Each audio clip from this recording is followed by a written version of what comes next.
اکثریت الامر میں فاقوں کی حالت۔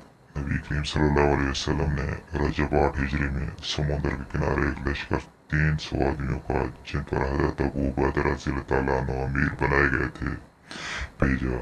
حضور اقدس صلی اللہ علیہ وسلم نے ایک تھیلی میں کھجوروں کا توشہ بھی ان کو دیا۔ 15 روز ان کا وہاں قیام رہا اور توشہ ختم ہو گیا۔ حضرت قیس رضی اللہ تعالیٰ عنہ نے، جو اس قافلہ میں تھے، مدینہ منورہ میں قیمت ادا کرنے کے وعدے پر قافلہ والوں سے اونٹ خرید کر ذبح کرنا شروع کیے اور 3 اونٹ روزانہ ذبح کرتے، مگر تیسرے دن امیر قافلہ نے اس خیال سے کہ سواریاں ختم ہو گئیں تو واپسی بھی مشکل ہو جائے گی، ذبح کی ممانعت کی اور سب لوگوں کے پاس اپنی اپنی جو کھجوریں موجود تھیں جمع کر کے ایک تھیلی میں رکھ لیں اور ایک ایک کھجور روزانہ تقسیم فرما دیا کرتے، جس کو چوس کر یہ حضرات پانی پی لیتے اور رات تک کے لیے یہی کھانا تھا۔ کہنے کو مختصر سی بات ہے، مگر لڑائی کے موقع پر جب کہ قوت اور طاقت کی بھی ضرورت ہو، ایک کھجور پر دن بھر گزار دینا دل جگر کی بات ہے۔ چنانچہ حضرت جابر رضی اللہ تعالیٰ عنہ نے جب یہ قصہ لوگوں کو حضور صلی اللہ علیہ وسلم کی بات سنایا تو ایک شاگرد نے عرض کیا کہ ایک کھجور کیا کام دیتی ہوگی؟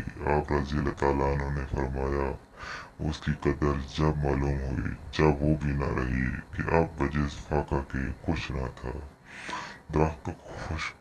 درخت کے خشک پتے جھاڑتے اور پانی میں بھگو کر کھا لیتے، مجبوری سب کچھ کرا دیتی ہے اور ہر تنگی کے بعد اللہ جل شانہ کے یہاں سے سہولت ہوتی ہے، جیسا فإن مع العسر یسرا۔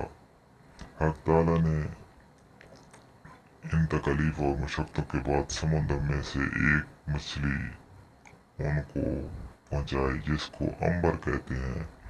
اتنی بڑی تھی کہ 18 روز تک یہ حضرات اس میں سے کھاتے رہے اور مدینہ منورہ پہنچنے تک اس کا گوشت توشوں میں ساتھ تھا۔ حضور صلی اللہ علیہ وسلم کے سامنے جب سفر کا مفصل قصہ سنایا گیا تو حضور صلی اللہ علیہ وسلم نے ارشاد فرمایا کہ یہ اللہ کی طرف سے ایک رزق تھا جو تمہاری طرف بھیجا گیا۔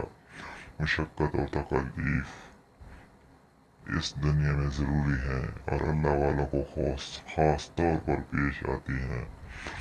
اسی وجہ سے حضور صلی اللہ علیہ وسلم کا انبیاء علیہ السلام کو سب سے زیادہ مشقت میں رکھا جاتا ہے۔